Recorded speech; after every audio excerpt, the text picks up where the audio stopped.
Ty jsi šikulka, ty jsi šikulka.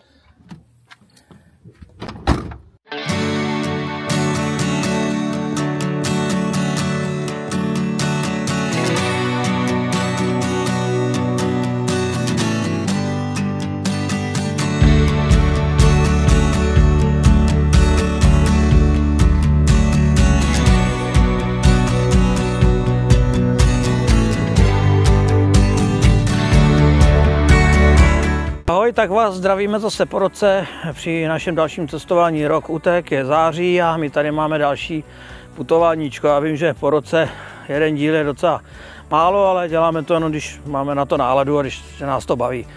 No, takže pojedeme se podívat do Ralska, konkrétně do Ploužnice.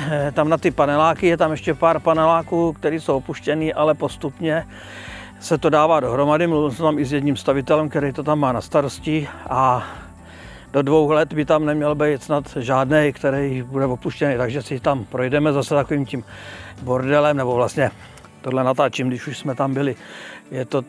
Je tam hodně Romů, tam bydlí, je to tam všude v obestranný smrad prostě, ale ty nový baráčky do toho snad ani nepasujou. No dobře, pak se podíváme ještě do bývalé obce Jabloneček, tam je teda už jenom ta stará německá škola a stará česká škola. Ta česká škola se opravuje, je to takový zvláštní styl toho, nevím, kdo to navrhoval, no vidíte sami. No a pak je tady nějaký jakýsi geopark, takže se na to podíváme a uvidíte to s náma. Tak jo, ahoj, a zase někdy příště, doufám, že to nebude zase za rok, ale rozhodně dřív.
Tak jo, Alda a Pája vás zdraví z výletu a zase někdy příště. Ahoj. Nazdar.